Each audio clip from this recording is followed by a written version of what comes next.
يلا فيديو جديد ووصفة جديدة. وصفتنا النهاردة اقتصادية جدا وسهلة قوي. لو عندك مناسبة هتقدري تعمليها. دي حرام هظلمها لو سميتها كيك، دي مش كيك خالص، دي قطع جاتوه.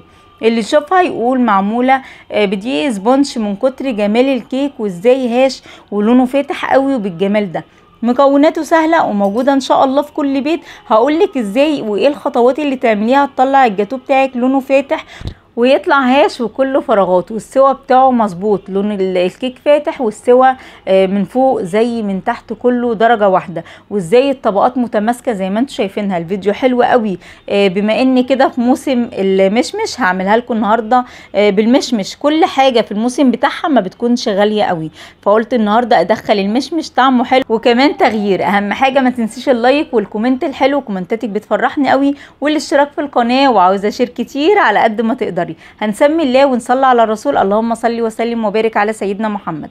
اول حاجه معايا بوله ما فيهاش ولا نقطه ميه، حطيت عليهم 3 بيضات وكمان معلقه كوبايه الا معلقتين من السكر ورشه فانيليا. هضربهم بالمضرب البيض زي ما انتم شايفين كده لحد ما لونه يفتح. يعني بصي هفضل اضرب فيه لحد ما يوصل للدرجه هتلاقيه تضاعف زي ما انتم شايفين كده ولونه افتح. هنزل بالحليب، نص كوبايه حليب، هنزل واحده واحده، ما تنزليش مره واحده، وكمان ربع كوبايه من الزيت. هحط عليهم كوبايتين من الدقيق.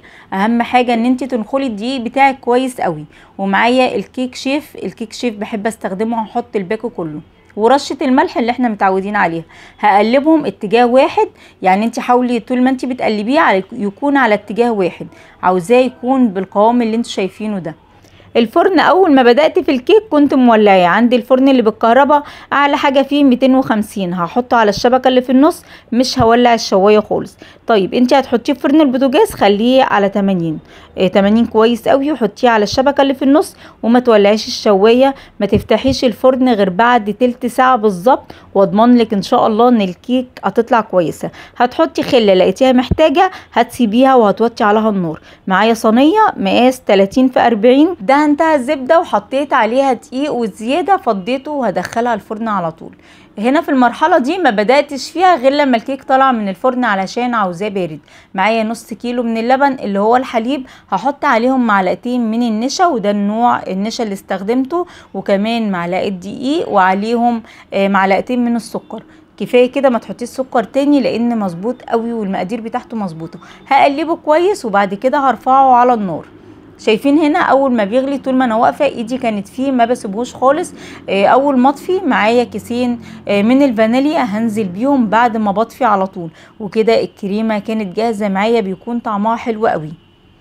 الكيك شايفين لونه عامل ازاي، لونه كويس قوي ومظبوط. ما تولعيش الشوايه غير لو حسيتي ان هو ممكن يكون عاوز زياده حطي عليه. معايا نص كوبايه او اقل من نص معلقتين هبدا احطهم. اهم حاجه ان انت تعملي فتحات بالخله علشان يتشرب كله زي بعضه مظبوط قوي. وعلشان برد شرب الحليب على طول. هنزل بقى بالكريمه الحلوه، بص كلها يعني كريمي قوي ما فيهاش اي تكتلات، علشان طول ما انا واقفه ايدي فيها. خلاص كده هسيبها تبرد خالص لحد ما تعمل طبقه خفيفه من على الوش، وبعد كده هنحضر الجيلي. معايا جيلي المشمش زي ما قلنا احنا في موسم المشمش، في مشمش كتير واسعاره مش غاليه، فهعملها لكم النهارده بجيلي المشمش. كل كوبايه يعني كل كيس بياخد كوبايتين، كوبايه سخنه وكوبايه من الحنفيه. النهارده هحط كوبايتين سخنين وهنزل بالاتنين باكو، وبعد كده هحط كوبايه واحده بس علشان عاوزاها تقيله. يعني في كوبايه كده ما حطيتهاش لاني محتاجاه يكون تقيل. الكيك وهو في الفرن كنت حضرت المشمش بتاعي وقطعته بالشكل اللي انتم شايفينه. الصينيه بتاعتي جاهزه، ما تحاوليش تعملي الحركه دي او تحطي المشمش غير ويكون في طبقه، يعني حسيتي ان في طبقه كده من على الوش هتبداي ترصيه. في سر هقول لكم عليه، ببقى مستعجله عشان خاطر التصوير. اول ما بخلص كل مرحله بدخلها الفريزر، ما تقلقيش خالص مش هيعمل اي حاجه، بيتماسك على طول علشان عاوزه اخلص علشان التصوير. حطيت اول طبقه من الجيلي وهدخلها الفريزر، يعني انا هحطهم على مرحلتين، كده بعد ما طلعته حسيت ان هو تماسك، حطيت الجزء التاني وادخله الفريزر تاني، ما بياخدش ثواني بيتماسك على طول. وكده هنا طلعته من الفريزر، اللمعه بتاعته من على الوش كده شكلها حلو قوي بجد. الصينيه طعمها حلو وشكلها حلو، تستاهل التجربه. جربيها واعمليها. مكونات كلها سهله، مفيش مكونات كتير قوي، او هقولك هاتيلي دقيق سبونج علشان تطلع هاش وبالشكل الحلو ده. هتبداي تقطعيها التقطيعه اللي انت عاوزاها وابهريهم بقى، ابهريهم بالجمال فعلا تحفه قوي. هتقطعيها التقطيعه اللي انت عاوزاها، بس قطع المثلث دي حلوه قوي، بتديكي ايحاء ان هي فعلا قطع جاتوه. عملنا النهارده صينيه مقاسها كويس، الكيك ما بيكونش عالي، يعني السمك بتاع الكيك كده علشان بيبقى يكون فيه كذا طبقه، فالسمك ده كويس قوي.